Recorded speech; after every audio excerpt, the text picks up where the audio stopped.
So let's just begin. There we go. Okay, so let's just recap what we did last time, and we're going to extend that idea a bit.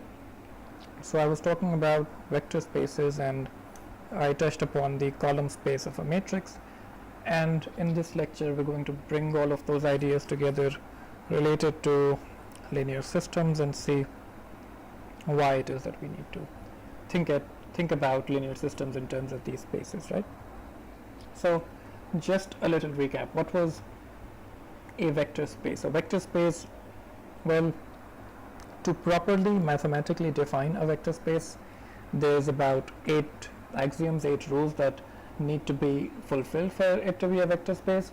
But in our context, we'll just limit the idea to taking a space that contains, how do I put it? So a space that, one way to define a vector space is it contains all possible linear combinations of a bunch of vectors, right? Of a bunch of vectors. That's one way to define it. The other way to define it is, well, there are some 8 rules that are 3 of the important rules of which are it should be closed under vector addition, it should be closed under scalar multiplication, and it should contain the 0 vector, right? 0 vector.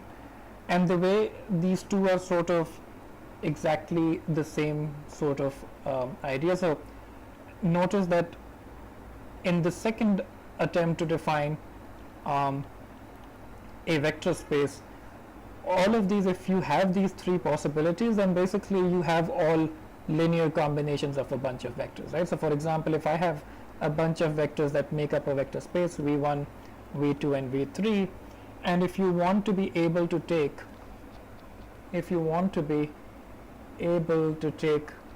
all possible linear combinations, well, then it basically means that you take alpha 1 v1 plus alpha 2 v2 plus alpha 3 v3. And so if this, right, and this, the idea is that if this is in my vector space, then this, all of these, all such linear combinations should also be in my vector space, right? And so this closed under addition, this is where that first idea is coming from, that is closed under addition. The closed under multiplication is where all of these scalars are being multiplied, right? So this is the closed under multiplication. And of course the final thing that it contains the 0 vector comes from, if you have all possible such linear combination, that then when you set alpha 1 and alpha 2 and alpha 3, all of them equals to 0, then you know that the 0 vector should also be within this vector space. And notice that I've put a little bar under the 0, which means that I'm talking about the 0 vector, right? I'm talking about the 0 vector. And the 0 vector is different when you're talking about different spaces, right? In R1, the 0 vector is simply just the number 0. You can write it with braces around it, or you don't need to write it. You can just write it as 0, just a number 0. In R2, however, the 0 vector is the vector that has 2 entries, but both of those entries are 0.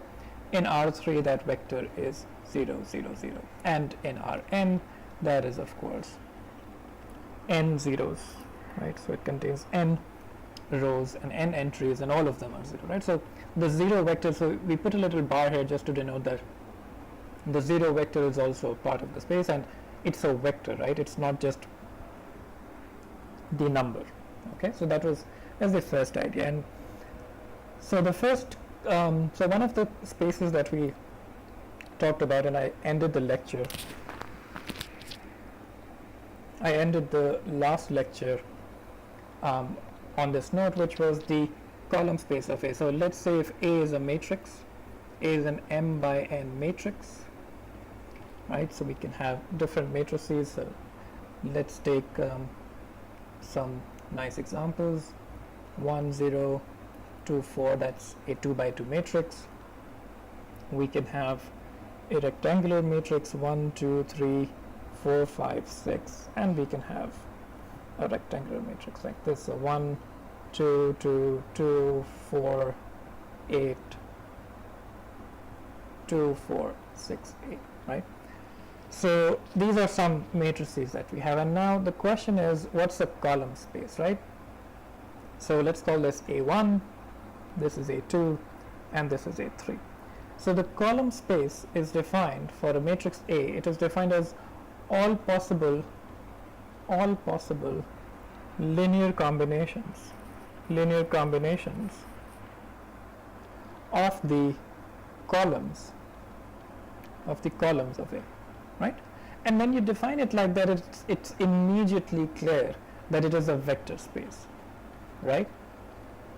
There's no question about it whether this is going to be a vector space or not. There's no need to check it because you're defining it by the way you simply define a vector space, right? So a vector space is defined as it should contain all possible linear combination of a bunch of vectors, and all you've done for the column space is you've given that those vectors will be the columns of A, right? So for example, CA1 will contain vectors. CA1 contains all vectors, so I'm going to write this set notation, right?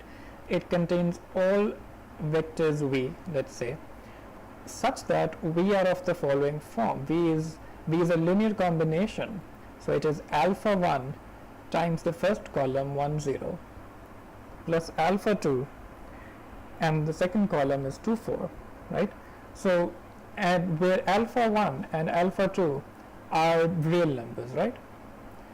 So what I've done is I've defined the column space of A1 in this set notation, where I've said this is basically, you read it as saying the column space of A1 contains every V of the form alpha 1, 1, 0 and plus alpha 2, 2, 4. That's how you read it, right?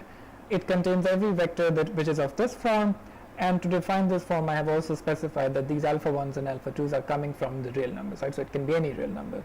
So for example, let me just give you, and this is quite clear, but let me just give you a couple of examples. For example, if I said alpha 1 equals to 1 and alpha 2 equals to 1, then we get a vector which is 1, 0 plus 2, 4, right, which gives us 3, 4. So this 3, 4 is definitely in the column space of A1, and you can check all different values. So for example, I can take alpha 1 to be 0, and if I can take alpha 2 to be 1, then I know that 2, 4 is also in my column space. Similarly, I can see that 1, 0 itself is in my column space if I set alpha 1 to be 1 and alpha 2 to be 0, and you can see that if I set alpha 1 equals to 0 and alpha 2 equals to 0, then the 0 vector will also be in the column space of A1, right? So these are different column spaces. Sorry, this is the column space of this first matrix that I've written, right? Let's try these other two matrices, okay?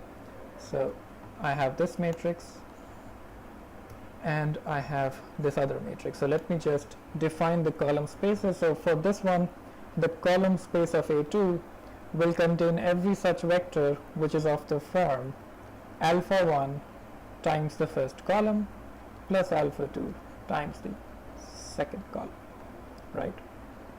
And that gives me alpha 1, alpha 2 belongs to real numbers. And similarly, in this case, my column space, the vectors in my column space will be linear combinations of these 4 vectors. So alpha 1 plus alpha 1 times 1, 2 plus alpha 2 times the vector 2, 4 plus alpha 3 times the vector 2, 0 plus alpha 4 times the vector 2, 8, right? And all of these alpha 1, alpha 2, alpha 3 and alpha 4, all of them are real numbers, right?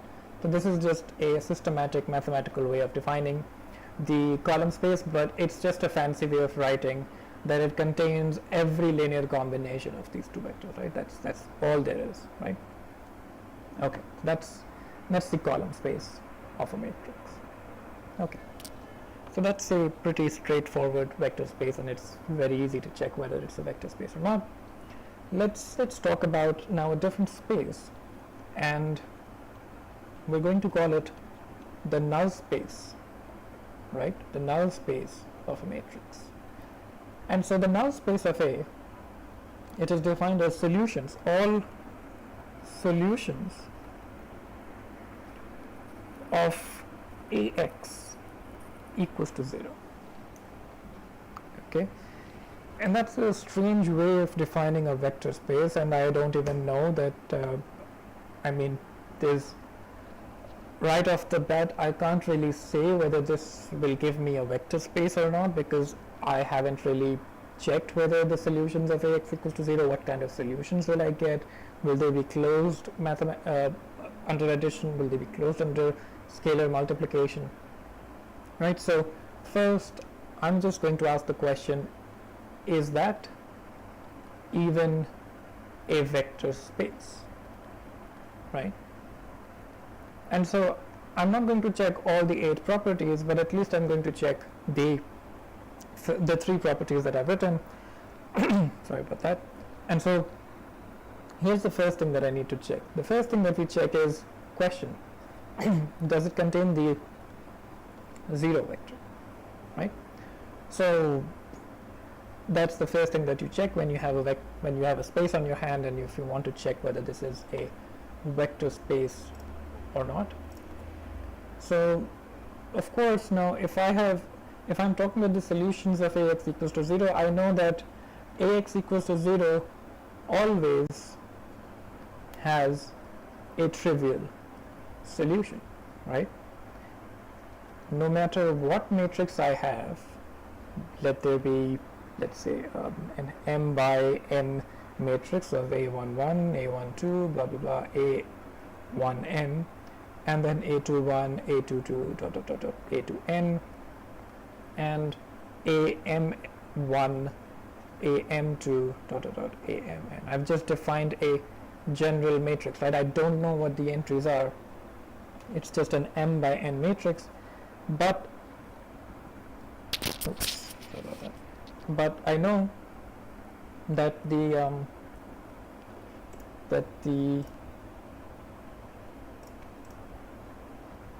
so what do I know? I know that X will be, to be able to multiply these two together, I know that X is going to be an n by 1 vector, right? So x1, x2, up until xn. So it's going to have n entries, right? And I'm looking to solve this equation which has 0 on the right hand side, and well, actually that's going to be a smaller vector, right? So it's an m by n matrix being multiplied by n by 1 vector, so this is going to be an m by 1 vector, right? So I'm trying to solve this system, and now the question is 0 a solution? And of course that is a solution, because if I just put all of these entries as 0, then all you're saying is this, when you take this dot product, or when you take the linear combination, another way of seeing this is, of course, the left hand side, Ax can be seen as the linear combination of columns of A, right? Of columns of A, and so I know that if I take x1 times the first column plus x2 times the second column plus x3 times so on, xn times the last column, then if I set if x1 is equals to x2 is equals to x3 dot dot dot, all of them are 0, right? So if I take this, if I try out the solution, then of course all I'm doing is I'm taking none of this column and none of this column and none of the third column, and so all I'm doing is I'm setting all of these scalars to 0, and of course that will give me a 0 right hand side, right? So left hand side will equal to right hand side. So if I do this, then on the left hand side I get all zeros, and on the right hand side I get all zeros, and so this satisfies the equation, which means this is a solution. So the first thing off the bat, I know that I have the 0 vector. That's the first thing. The other thing is now well, are there other solutions? Well, that depends on whether there are other solutions of this system, and I know I will have lots of solutions if I get any free variables when I try to do Gaussian elimination on this. Of course, right now I don't know what the matrix is specifically, so I don't know how many solutions I will have. So there are two possibilities, right? So we've talked about Ax equals to b, sorry, Ax equals to 0 can either have just the trivial solution, or it can have infinitely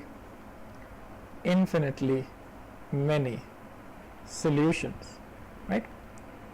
So in the first case, when you have just the trivial solution, that means you just have the 0 vector, right? And that gives me the trivial vector space, or the trivial subspace. I talked about this in the last class, that when you have just the 0 vector, that in itself does give me the vector space. But if you have infinitely many solutions, then you need to check, right? So for example, I've already checked that the 0 vector is going to be one of these infinitely many solutions. The next thing that I can check is question. So question, is it closed? Sorry, is it closed under vector addition? Right, so the real question is, if V is in my null space, and we write the null space as n bracket a, that's how you write a null space, and W is also in the null space of A, then the question is V plus W also in the null space of A? Right, so if V solves this equation, right, so if V is in the null space, that means AV is equals to 0. If W is in the null space, that means AW equals to 0. And the question is,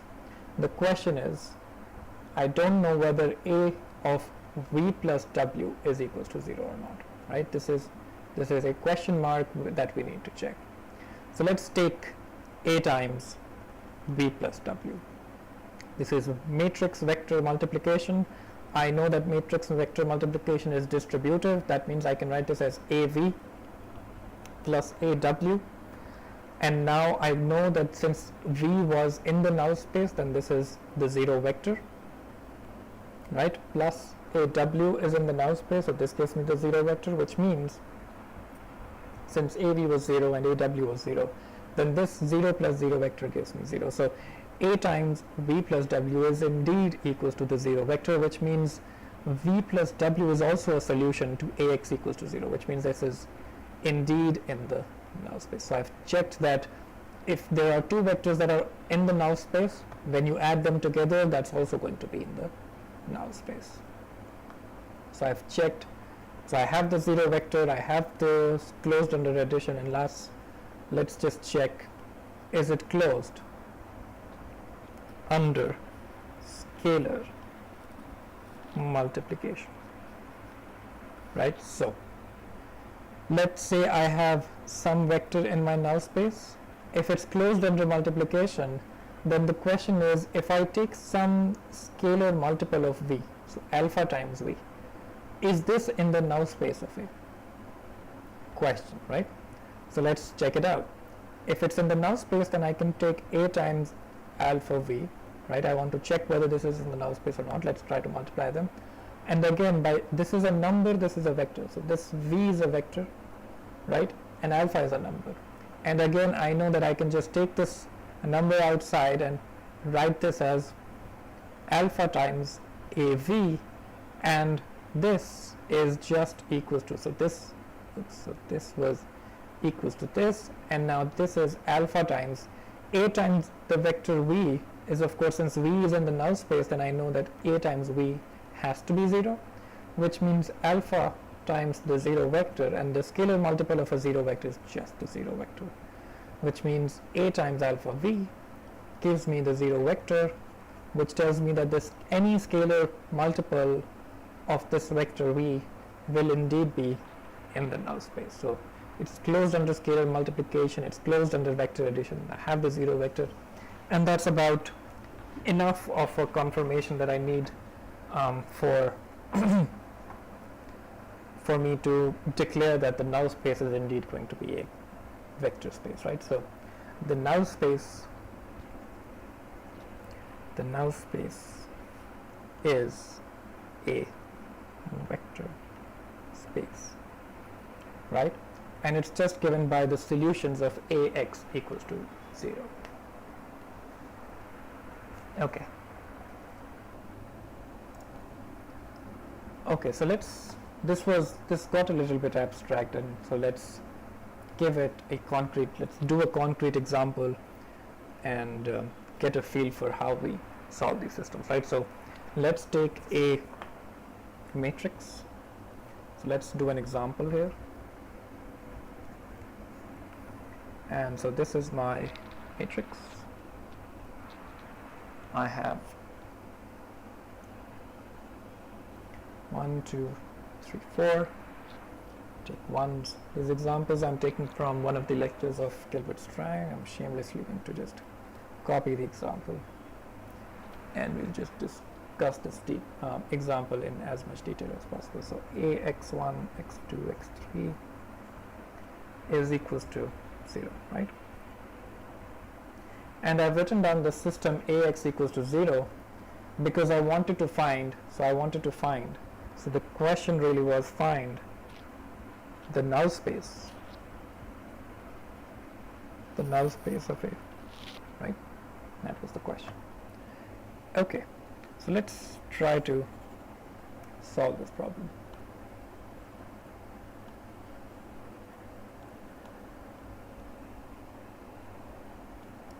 Okay, so really if I want to find the null space of A, it means I just need to solve this system, right? Ax equals to 0. That's a system, it's a linear system that needs to be solved, and to solve this linear system I can there's a couple of things that I can do. I can check, I can do Gaussian elimination for sure, and I'm going to do that in a bit.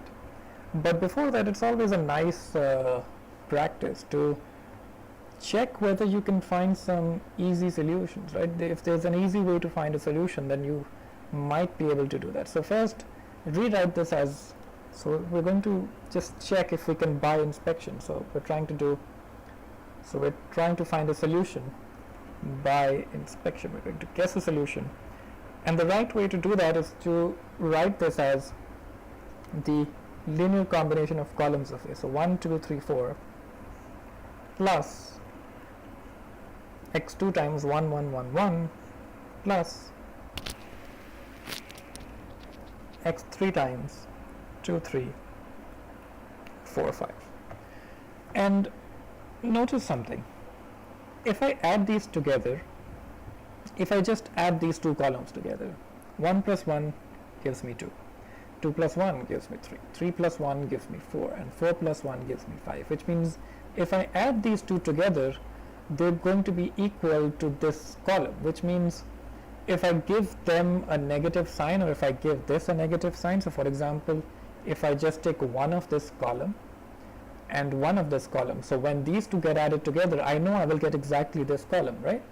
So if I want to make the right hand side, if I want to make it equals to 0, all I can do is set this equals to minus 1, right? So what do I get? I get 1 plus 1 in the first row, 1 plus 1 minus 2, which is 0.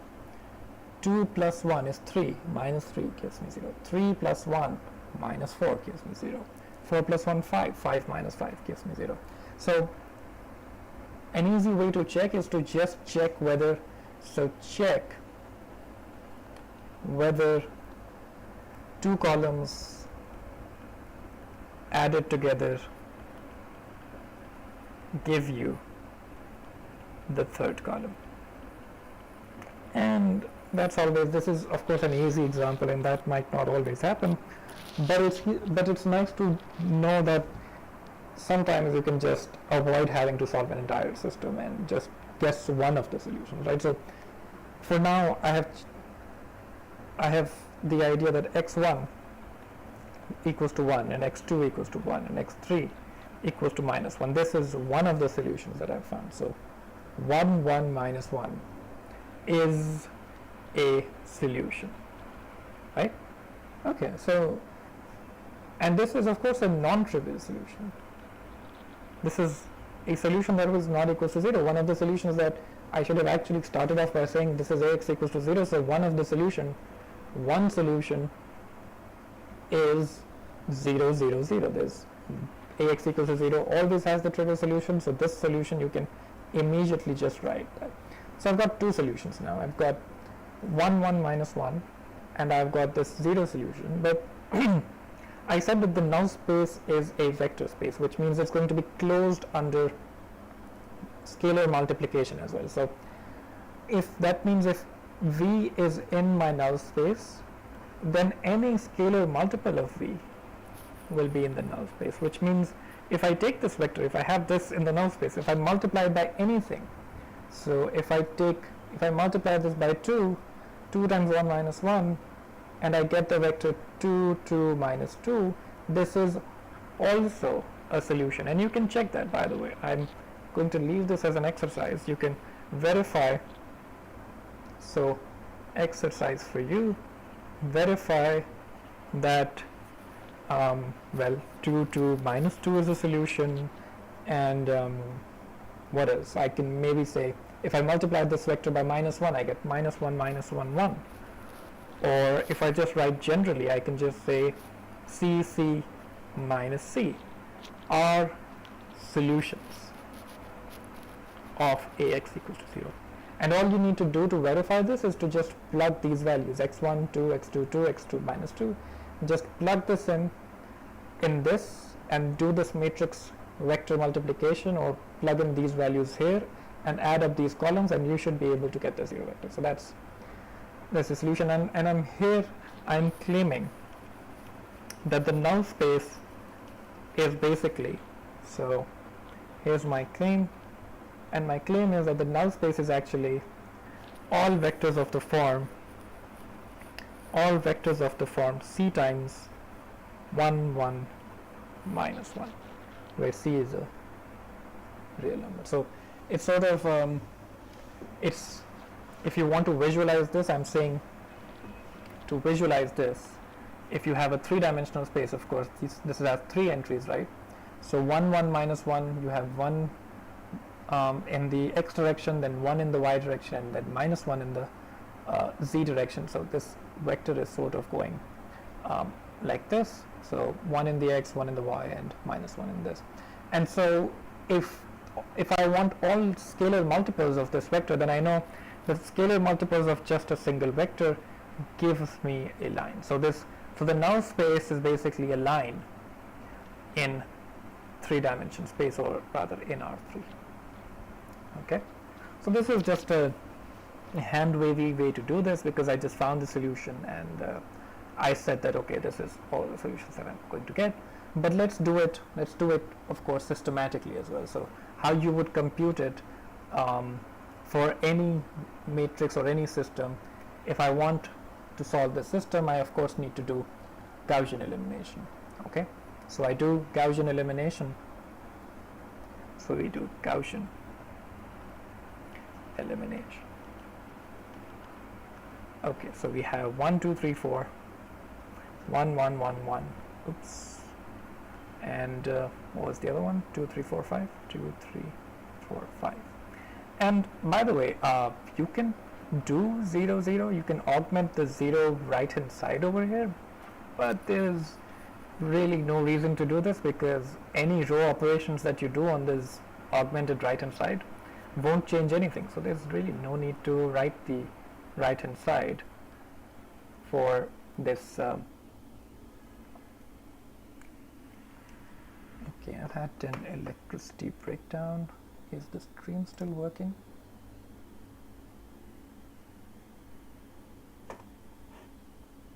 Okay, perfect. So the stream is still working. And so, okay, so I was saying that you don't need to augment the right hand side. You can just take it, you can ignore it, and you can just do Gaussian elimination on this matrix, right? Okay, so let's do Gaussian elimination. I want to get rid of, so I set this to be the first pivot. So I have one pivot, and I'm going to try to do Gaussian elimination, right? And so I need to get rid of this 2, I need to get rid of this 3, and I need to get rid of this 4. So to get rid of the 2, I can do R2 minus 2 times R1. For this, I can do R3 minus 3 times R1. and then row 4 minus 4 times row 1. So I'm just trying to eliminate using some linear combinations, adding them up and trying to get rid of this entry and this entry and this entry, right? Okay, so elimination of variables is going to happen now. And so the first one, I can of course do this using an elimination matrix, something that you can write down. So the elimination matrix would look something like, it will have ones, and you can write that down yourself. I'm not going to do that. Let me just try to do this. Okay, so alright, so the first row doesn't change, it stays preserved. The second row, I have row 2 minus 2 times r1. So 2 minus 2 gives me 0. 1 minus 2 gives me minus 1. 3 minus 4 gives me minus 1. Next up, I have row 3 minus 3 times row 1. So 3 minus 3, 0. 1 minus 3, minus 2. 4 minus 6, minus 2. And row 4 minus 4 times row 1 is 4 minus 4, 0. 1 minus 4 is minus 3, and 5 minus 8 is minus 3. Okay, so this was my first pivot. I can now take this pivot. I have a non-zero entry. This is my second pivot. And at this point, something nice has really happened when you do the next row elimination. Well, nice in the way that these 3 rows are sort of multiples of each other. If you see, this is minus 1, minus 2, minus 1, minus 1, minus 2, minus 2, minus 3, minus 3. So you are going to get a bunch of zeros when we do the next elimination. So this is row 3 plus, right? So I can do minus, of course, minus, but then I want to do minus 1 times. So minus 2 times row 2. Okay, so that's the row elimination that I want to do. Let's just keep this as a minus sign because we subtract some multiple. And so row 4 is minus 3 times row 3. And I've taken this minus sign because they both have the same sign. When they both have the same sign, you have to do addition, right? And to do addition, you need 2 negative signs. Okay. All right. So this will, of course, in this row, let's just check it in this entry. Just going to write this on this side. So this is going to give me minus 2, just to show you that this is going to work. Minus 2 minus 2 times minus 1. This is minus 2, and okay, so I shouldn't have taken minus 2. I should have just taken plus. So I was wrong there. So okay, so minus 2. Oops, my mistake. So minus 2 plus minus 2 minus 2 times minus 1, and that gives me minus 2 plus 2, and that gives me 0. Okay, so that was wrong on my end. Okay, so that's the row elimination that we're going to do. In the first row, I still have nothing unchanged. The second row is going to remain unchanged now because that's my pivot row now. And next one is just going to be 0, minus 2, minus 1 with minus 2, which is minus 2 plus 2 is 0. This is also exactly the same, so 0. And this is minus 3 plus 3, 0, minus 3 plus 3, 0. Okay, so I just got 2 pivot variables. So 2 pivot variables, right? And once you reach this point, you can just write out the equation. So I know that this is x1, this is x2, this is x3. I got no pivot in x3, which means x3 is free, right? And it's free because notice that the right hand side was 0, 0, 0, 0.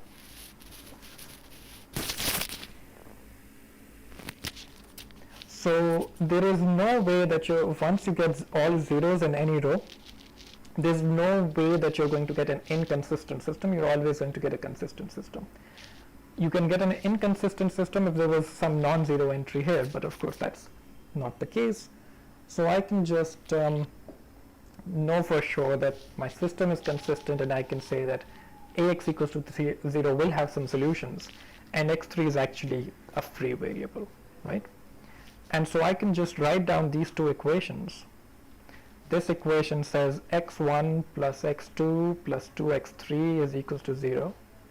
And this equation tells me that minus x2 minus x3 is equals to 0.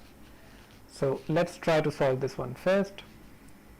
sort of doing back substitution, but without really having the third variable, which is free.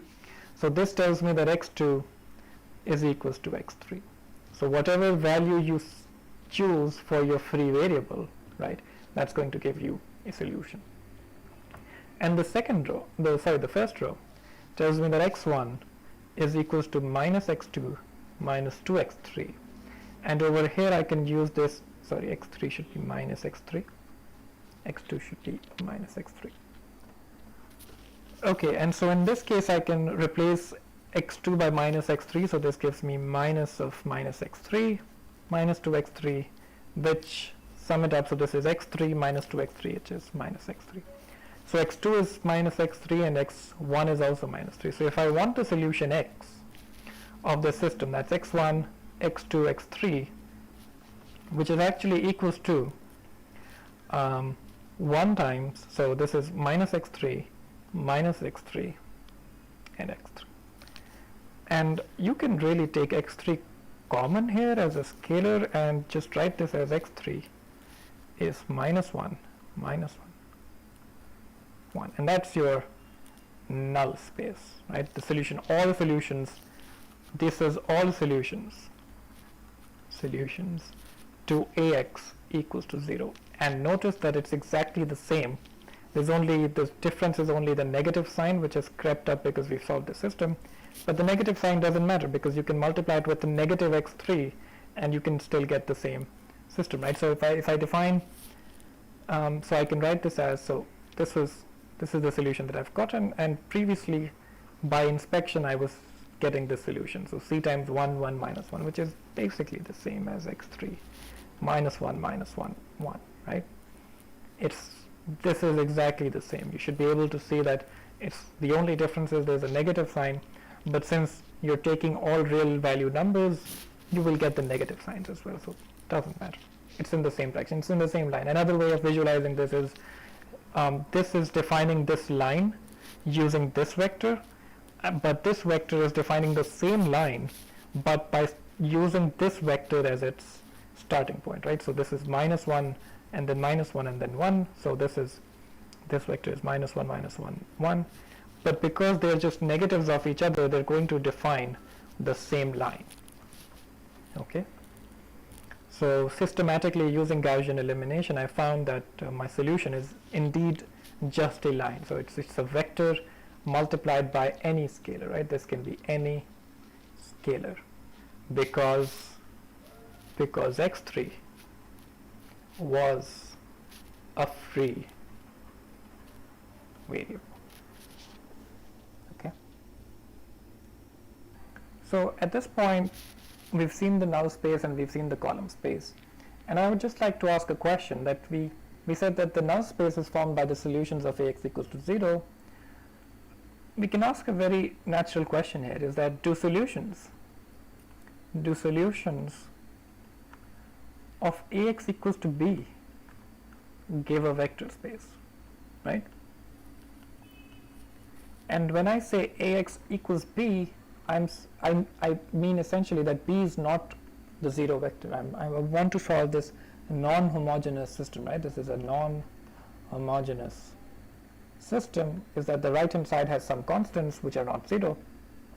And the question is, do the solutions of Ax equals to b give a vector space, right? Solutions of Ax equals to 0 gave me a vector space. Do solutions of Ax equals to b also give me a vector space? And the answer, of course, is very easy to see that it's no. And how do I know this for sure without even checking all the properties? That any vector space must contain the 0 vector, right? But x equals to 0 is not a solution of Ax equals to b. If you have a space of solutions of Ax equals to b, that space is never going to contain the 0 vector, because if you plug in 0 here, if Ax equals to b, then if you plug in the 0 vector here, 0, is equals to b, then on the left hand side you're going to get the 0 vector, because matrix times the 0 vector is basically taking none of the columns of A and all zeros is equals to b. But I've already said that b was not the 0 vector, right? So this is a contradiction, which means that x equals to 0 is not a solution of Ax equals to b, right? So so the solutions of Ax equals to b do not contain, or rather I can say the set of solutions of Ax equals to b do not contain the 0 vector.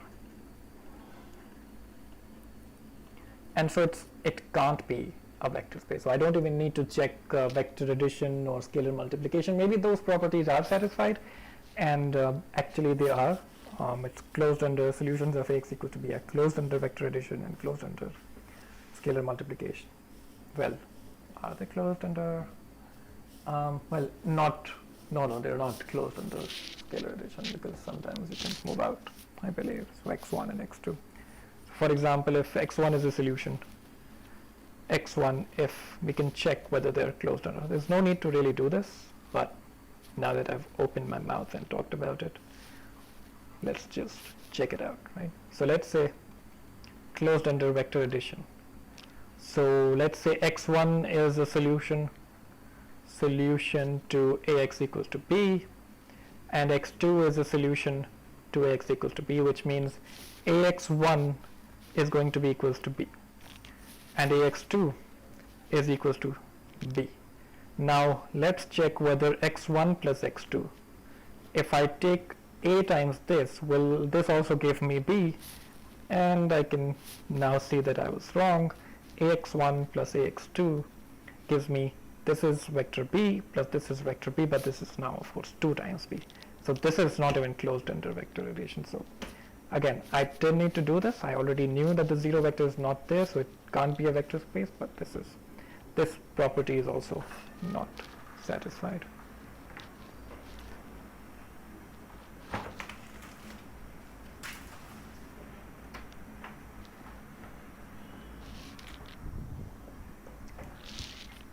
Okay.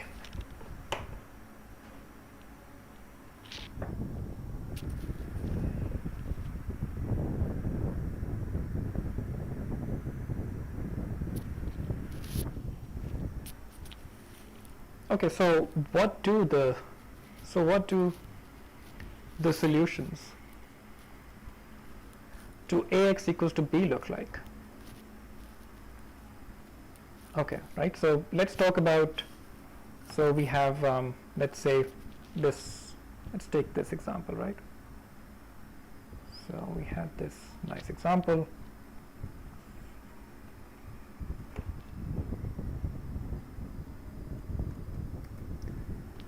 And so in this example, now we're trying to solve the non-homogeneous system, which means instead of having 0, 0, I have some non-zero entry b1, b2, b3. Right. And I can check, well, firstly, we can do a little bit of Gaussian elimination on this and really be systematic about this. Let's do that. 2, 1, 3, 3, 1, 4. And 4, 1, 5, and this time I do need to augment the right hand side, b2, b3, and wait, what did I do? Yeah, sorry, this should be b3 to b4, because I have 4 variables, so this is 4 by 3 and this is 3 by 1, so this should be 4 by 1, right? Okay, so b4, and let's now try to do some do I want to, let's try to do this in a 3 by 3 setting, because I want to be able to visualize this, and I see now that if I take a 4-dimensional vector I won't be able to visualize this. So to just make things easy for visualizing, let's just take a 3 by 3 example. Okay, so let's take a nicer example. So b1, b3, let's limit ourselves to 3 dimensions, because we're living in this universe that allows us only to see 3 dimensions in our minds and around us, so it's an easier problem to deal with. So R2 minus 2 times R1, that's the same row operation that I'm going to do, R3 minus 3 times R1. Okay, so those are the two row operations that I'm going to do, and I see that I get the matrix. This is 1, 1, 2, B1, first row gets preserved.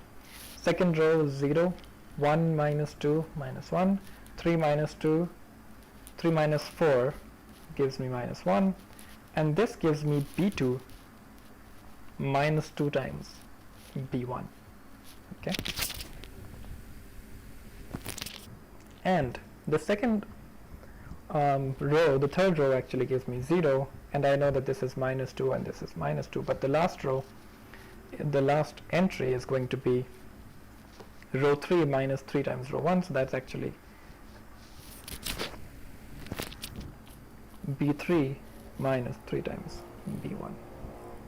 Okay, and now I can do row 3 minus 2 times row 2, the same row operation that I did before. I don't have the fourth row, so I don't need to worry about this, and I might need some extra space here, so 1, 0, 0. The first row gets preserved, right, B1, and now the second row also gets preserved, B2 minus 2 B1.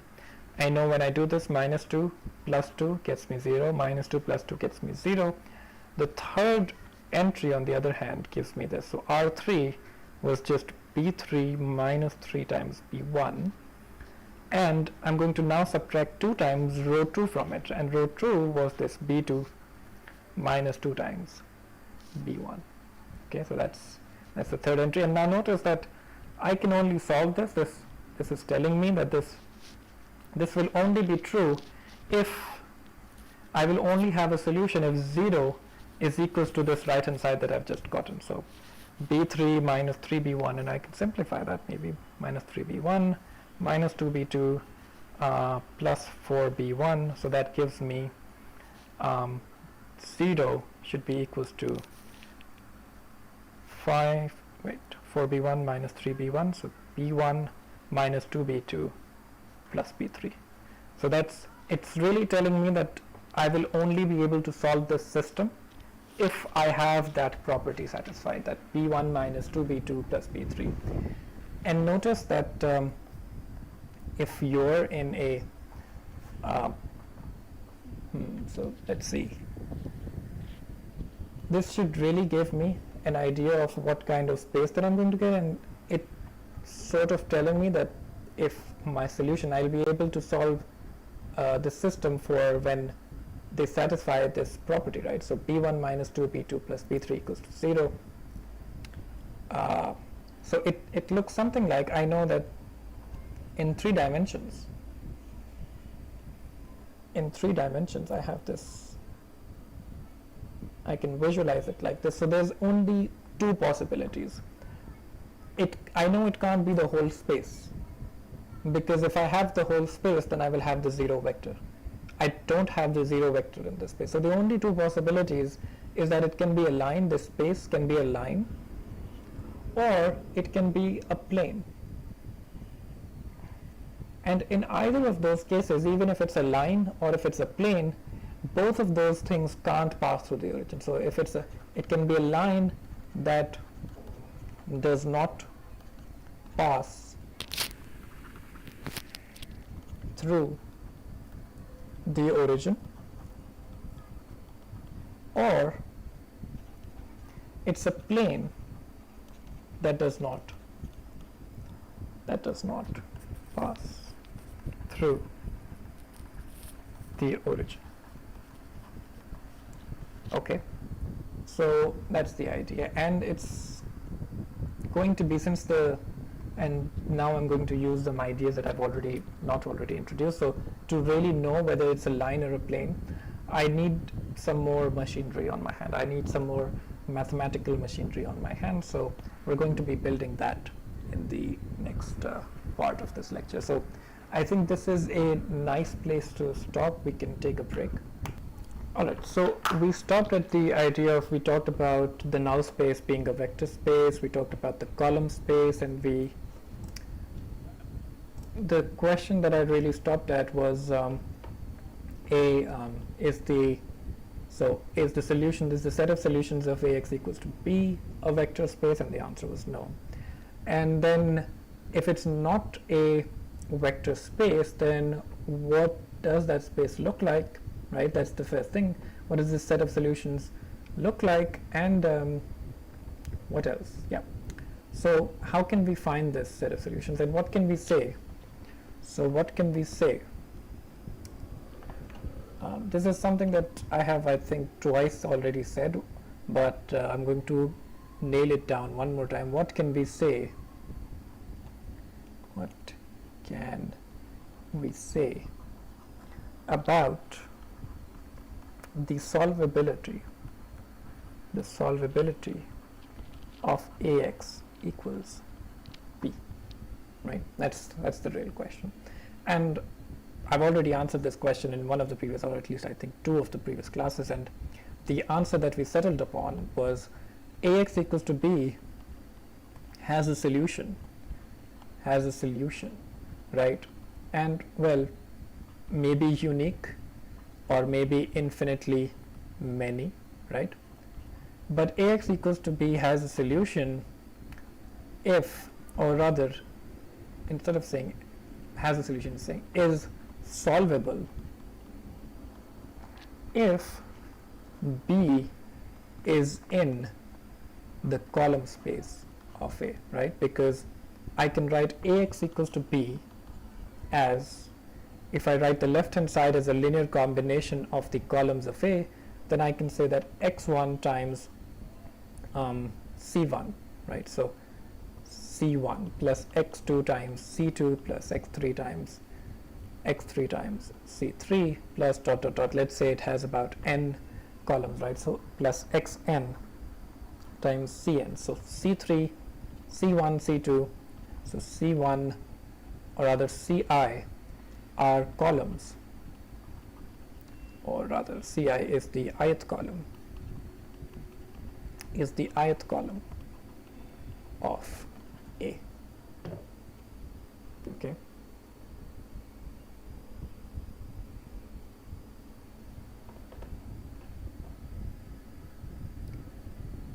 Okay, so if ci is the ith column of A, then what do we have? Then the idea is that if Ax equals to B has a solution, if Ax equals to B has a solution, then B is a linear combination,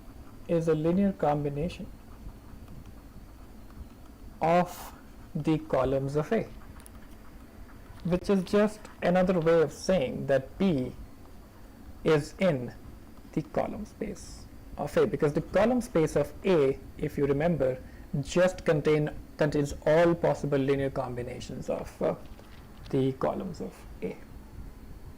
Okay, right. So the question now is, what does the column space look like? What does the column space look like?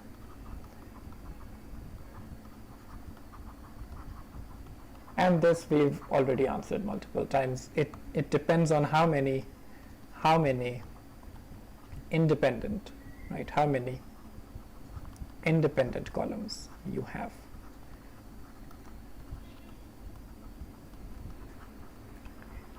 And this idea of independence we're going to make mathematically more precise in the next lecture. But today let's view it from the angle of pivot variables, right? What about the pivot variables? Okay, so here's what we're going to do. We're going to look at the pivot variables, and I'm going to say the following. I'm going to take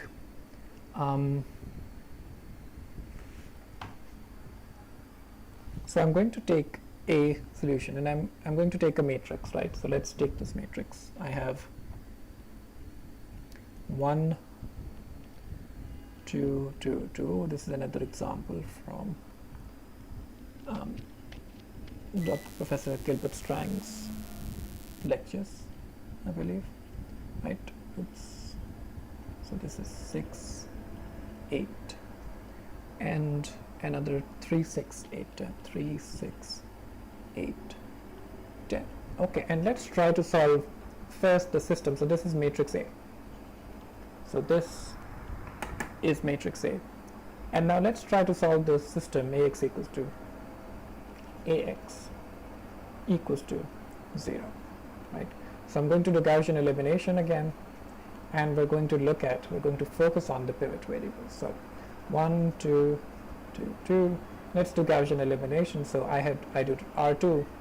So I perform R2 minus 2 times R1 and R3 minus 3 times R1. So this is 0. 4 minus 4, 0. 6 minus 4, 2. 8 minus 2, 8 minus 4 is 4. So I've done that correctly. So 8 minus 4 is 4. Yeah. 3 minus 3, 0. 6 minus 6, 0. 8 minus 6 gives me 2. And 10 minus 6 gives me 4. Okay. So this was the first pivot variable, right? So this was the first pivot. And notice that the second pivot has disappeared. So the second period, so let me just put that aside. So the first column has a pivot, the second column does not have a pivot, right? So this is telling me that x2 is free. Okay, and next pivot we can set up to be this, and I can immediately see that if this is 2, 4, then this is going to give me 0, 0s, and I'm going to get immediately, I'm not going to get a third pivot either, because I can just see that R3 minus R2 is just going to give me, so the first row is preserved 1, 2, 2, 2, second row is preserved 0, 0, 2, 4, and when I subtract row 2 from row 3, this gives me 0, 0. So I just have two pivots, this one and this one. So x1 and x3 are pivot variables. Let's call this pivot. This is another pivot, and x2 is free and x4 is also free. So I just got two pivots. Okay, and so at this point I'm going to define a new term called rank, and the rank is basically the number of pivot variables that you have. Pivot variables, and that's, so the rank of this matrix is, and well, you can call it the column rank for now, right? So you can call it the column rank, and the column rank of this matrix is basically, when you do Gaussian elimination, how many pivot variables do you get? And in this case we can see that the pivot variables are just 2, so you have 2 pivots, and the rank of this matrix, the column rank of this matrix is 2. Okay, all right, so fine, that's fine. And how many free variables do you have?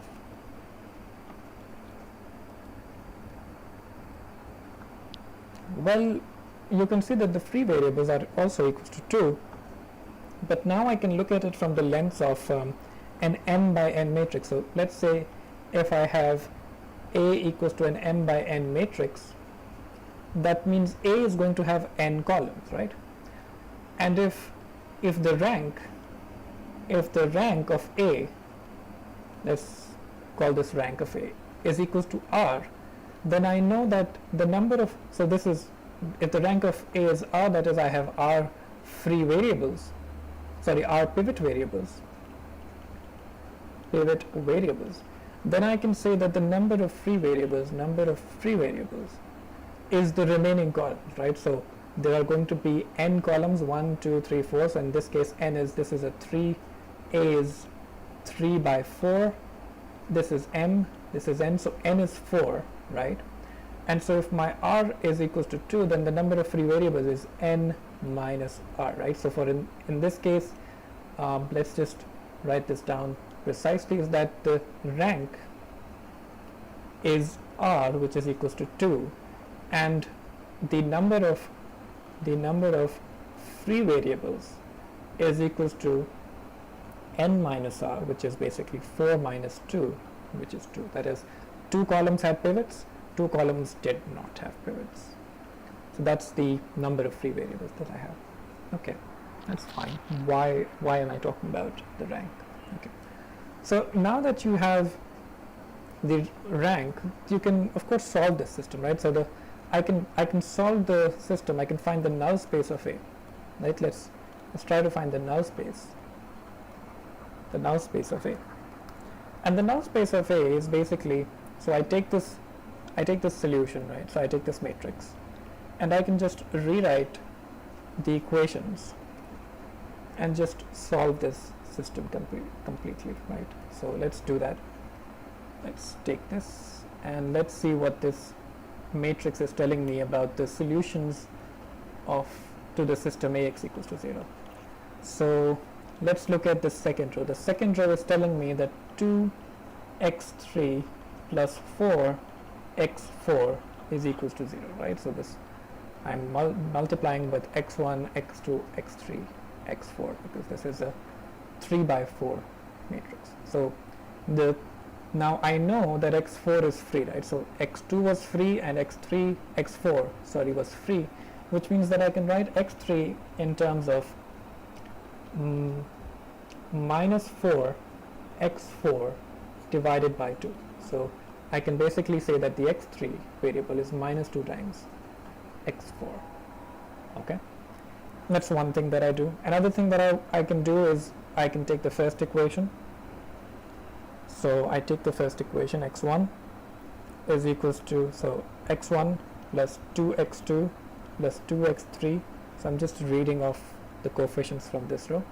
So x1 plus 2x2 plus 2x3 plus 2x4 gives me the 0 entry, right? So I'm trying to solve Ax equals to 0, so the right hand side for all of these equations is 0. And now I can write x1 as minus 2x2 minus 2x3 minus 2x4. So x4 and x2 are free. I can choose whatever value I want.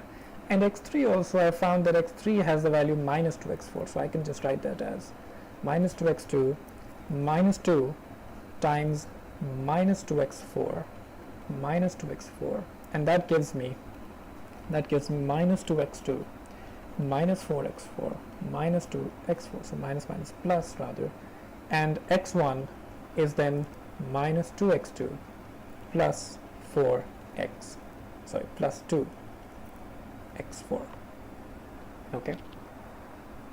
So what's the solution? The question is, what's the solution to Ax equals to 0? And the solution is that if I write x1, x2, x3, x4 as my solution, then I have it in the form of x1 is minus 2x2 plus 2x4.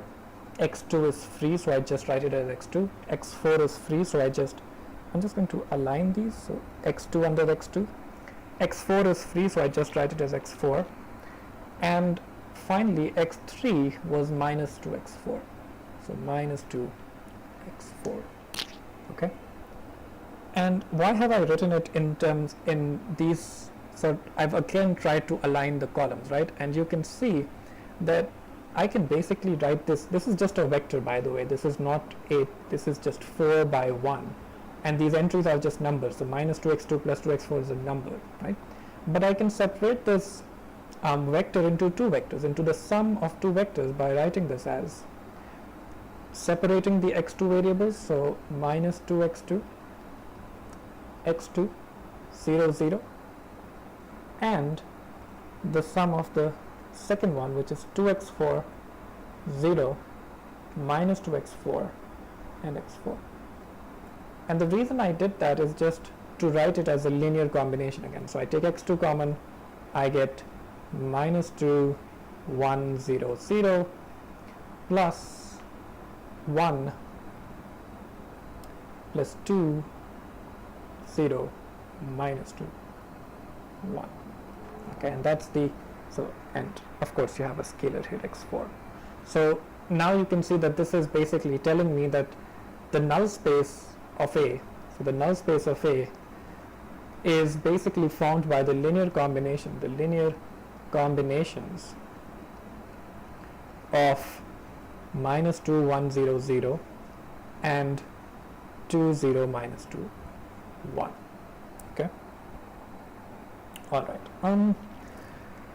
Before I move on from this example, I just want to notice that there is a Okay, so I was saying that the null space is a linear combination of these two vectors, right? And if I try to visualize that, it's basically, it's a bunch of, it's a plane, right? It's a plane in R4.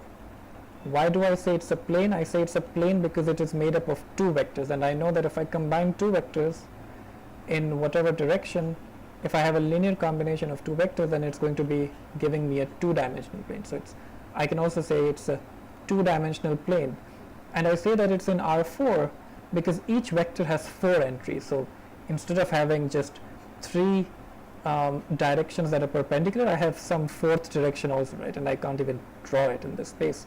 But the idea is that it has 4 entries, right? Each vector v will have 4 entries, v1, v2, v3, v4, and it would be given by some alpha 1 times minus 2, 1, 0, 0, plus alpha 2 times 2, 0, minus 2, 1.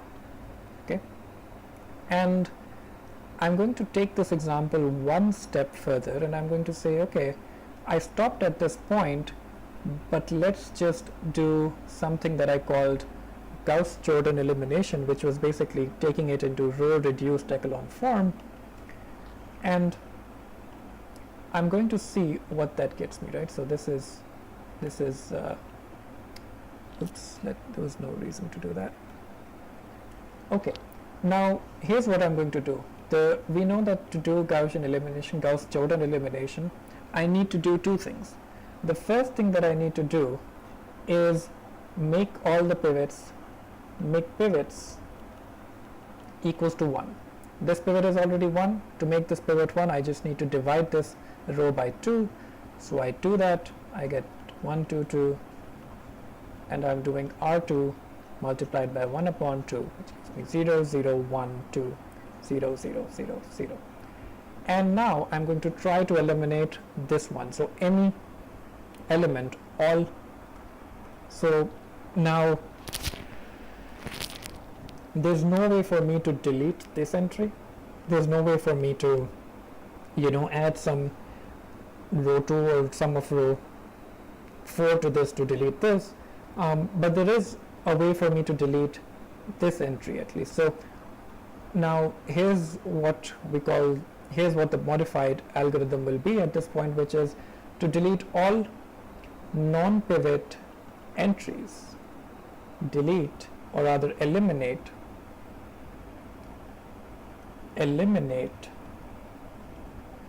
all non-pivot entries from pivot columns, right? So you can only eliminate non-pivot entries from pivot columns, right? So I can eliminate this. I might be able to eliminate this, but that's probably not going to happen, because that's I can see that this eliminating this probably won't help me eliminate this. So I'm going to do R1 minus 2 times R2. So 0, so third row gets preserved this time, second row also gets preserved this time, but the first row is changed because I'm doing something. Row 1 minus 2 times R2, so 1 minus 0 is 1, 2 minus 0 is 2, no way for me to change that, but this 2 minus 2 is 0, so I've managed to eliminate this one, and this one, 2 minus 4, gives me minus 2. Okay, and so this is the pivot column. This is, I'm going to label them as pivot, pivot, free, free, right? And I'm just going to put a little teaser here. I'm not going to describe the entire idea to you, but I'm just going to compare some of these entries, right?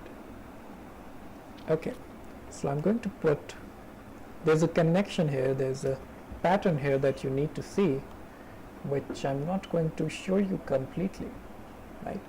And you need to find it yourself, but I'm just going to give you the hint that notice that this is a pivot column, this is a pivot column. So the pivot column was the first and the third one, right? And the free variables were the second row and the second column. So if you notice something here, this entry, this is, you get in the free variables, right? So I'm going to just get rid of these at least.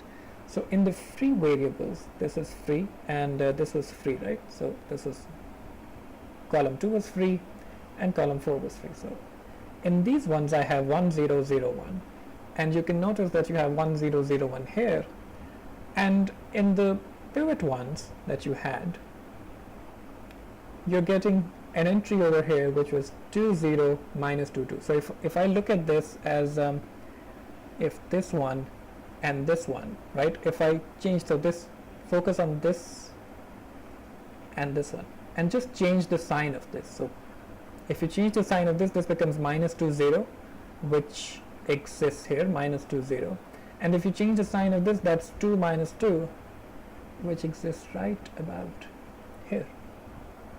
Okay, so that's something interesting that's happening. There is this pattern that is coming up, and I'm going to leave that for you to find, and I'm going to leave that for you to see how you can describe that pattern.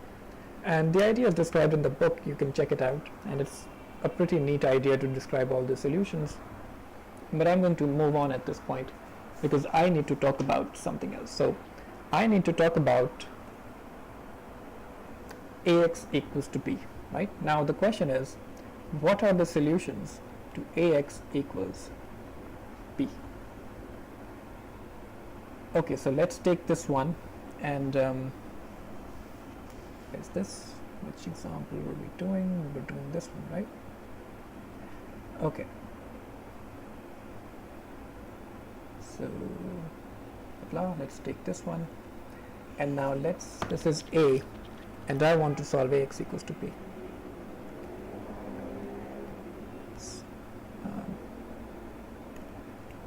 So I have this, I'm going to augment this with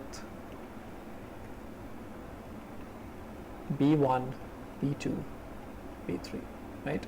And we're going to do the row operations again quickly. So row 2 minus 2 times row 1, row 3 minus 3 times row 1, and I get the following. I get 1, 2, 2, 2, dot, dot, dot, b1 as it is. Second one gets b2 minus 2 times row 1, b3 minus 3 times row 1, and I know over here I get 0, 0, 2, 4, 0, 0, 2, 4. Right, is that correct? Let me just double check. 0, 0, 2, 4 and 0, 0, 2, 4. Yeah. Okay, and now I can do row 2, row 3 minus row 2, which gives me the following. 1, 2, 2, 2, 0, 0, 2, 4, 0, 0, 0, 0, and this is b1. This is still b2 minus 2 times b1. Wait, did I just write r1 here? That was stupid of me. So this is 2 times b1 minus 3 times b1, right? And here I get b2 minus 2 times b1, which is the same because row 2 is preserved. But the third row in this case is row 3 minus row 2. So row 3 as it is, b3 minus 3b1, minus row 2, which is minus b2 minus 2b1, right? And you can simplify this. So b3, and I have minus 3b1 plus 2b1, so that will just give me minus b1. So minus b1 and minus b2. Minus b2. So it's telling me that I can only solve this when b3 minus b1, b3 minus b1 minus b2 gives me 0, right? So let's try some values, right? I'm going to say b3 was 2 and b1 was 1 and b2 was 1, right? So I'm trying to solve the system Ax equals to b for Ax equals to 1 1 1 1 2, right? And I can solve that system, right? Because if this is 1 and this is b2 minus 2b1, so this is 1 minus 2, this is minus 1 then, and this will become 2 minus 1 minus 1, so this is 0, right? So this is 0. Okay, so again, what do we have? We have 2 free variables. I have 2 free variables, and I have 2 pivot variables, and I can find a solution to the system by doing the following. So here's the solution. What's the second row telling me? R2 is telling me 2 times x3 minus 4 times x4 should be equals to minus 1, which means 2 times x3. Let's do Gauss-Jordan elimination at this point, right? Let's eliminate, or rather let's just do this anyway. Minus 1 plus 4x4, and then I get x3 equals to minus 1 upon 2 plus 2 x4. Okay, that's one solution that I can take. So x3 is minus half plus 2 times x4, and x4 is free. Okay, and let's solve the first row as well. So the first row is telling me x1 plus 2x2 plus 2x3 plus 2x4 is equals to 1. And now I can describe that as x1 is equals to 1 minus 2x2 minus 2x3 minus 2x4. And I've already solved minus 2x3, so that's 1 minus 2x2. Minus 2 times x3 is basically minus half plus 2x4, which I'm just plugging in right here, minus 2x4. So is equals to 1 minus 2x2 minus minus plus 2 times half is 1 minus plus minus 2 times x4 is plus x4 minus 2x4, and this gives me x1 is equals to 2 minus 2x2 minus 4x4. So my solution, let's just write down the solution into Ax equals to B. So x1, x2, x3, x4 is basically 2 minus 2x2 minus 4x4. Then what was x2? x2 was free, so I just write it as x2. x4 was free, so I just write it as x4. And finally x3 was minus half plus 2x4, so minus half plus 2x4. And I'm going to do the same thing that I did previously, right? I'm just going to write it as a sum of columns, but in this case my first column is just going to be 2, 0, minus half, 0. So this is just a constant. And then plus x2 I can take common from the second one, and I get minus 2, 1, 0, 0. And then plus x4 common, and I get minus 4, 0, 2, 1. So basically what's happened is that I have some solution. So this was some solution, and what I've ended up adding is so this is some variable solution, right? So some solution, so some linear combination of the free variables, right? And so if you've done a little bit of Cal 2, then you know that this is going to give me a plane, and what this vector is going to do is just going to shift that plane away from the origin, right? So basically what we have is we have some plane in 4 dimensions, which was initially, if I take these two vectors minus 2, 1 and minus 4, 0, 2, 1, it was giving me some, these are not going to be perpendicular, but they're going to span some 2-dimensional plane, right? And this plane was passing through the origin, but when I add this vector into it, it's going to shift away from the origin, and it's just going to sort of lift up or shift, and I'm going to get the same plane but away from the origin, right? And that's the solution to Ax equals B, right? So that's my solutions to Ax equals to B. Okay, and at this point I want to actually tell you an important thing, is that if, and this is something again that I've already mentioned before, is that if you have a solution to Ax equals to B, let's say this is the solution, right? I can get a solution, I can get this special solution, this particular solution 2, 0, minus half, if I just look at this system of equations, right? So I had two systems of equations, right?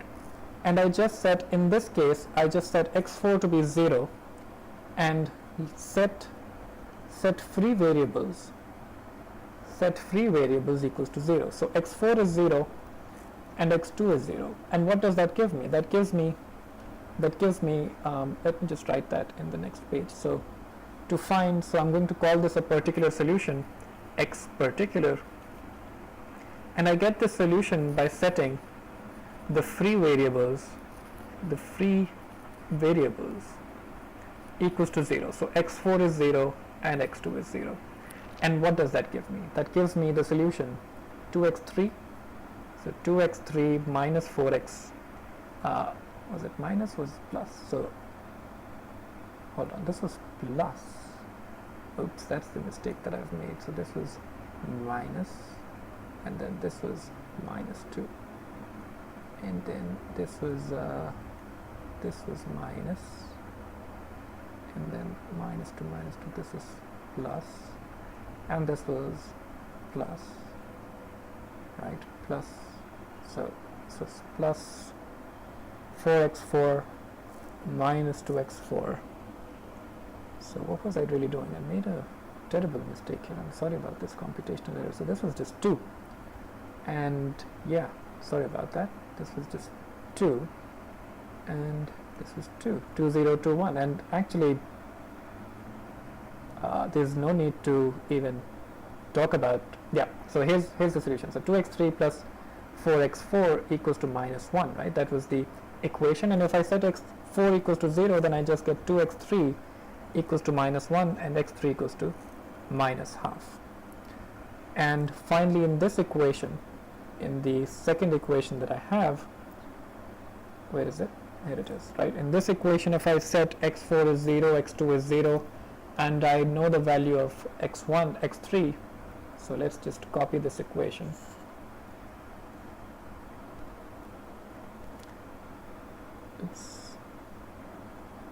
Let's copy it here, and in this one I'm setting this to be equals to 0, this to be equals to 0, this I know is minus half, so I basically have x1 minus 1 equals to 1, so x1 is equals to 2. So the solution that I get, x1, x2, x3, x4, is basically the same thing. That's 2, 0, minus half, and 0, right? That's the particular solution. That's the particular solution right over here, right? That's the particular solution. And I should be able to see that this, by the way, what are these two vectors? These two vectors I've already found before. I found them. They're right over here, minus 2, 1, 0, 0, 2, 0, minus 2, 1. These were the same solutions to the null space that I found. Notice that this part of my solution to Ax equals to b is just coming from the solution to Ax equals to 0. So basically, notice this is the solution that I'm getting. This part is just, this is the solution to Ax equals to 0. So basically, what the solution to Ax equals to b, Ax equals to b has solutions x particular, some particular solution, which you get by setting free variables equals to 0, and you can get more solutions by saying all solutions will be xp, let's call it x particular, plus the solutions to the null space, the solution to Ax equals to 0, and you can just do that, right? And so that solution, so any solution to my Ax equals to b is just going to be xp plus alpha 1. What was the solutions to my null space? These were the solutions, right? The solutions were minus 2, 1, 0, 0, and 2, 0, 2, 1. Minus 2, 0, 1, 0 plus alpha 2, 2, 0, 2, 1. And the reason is, of course, that if this is a solution to my null space, if xp solves Ax equals to b and xn solves Ax equals to 0, then xp plus xn solves Ax equals to b.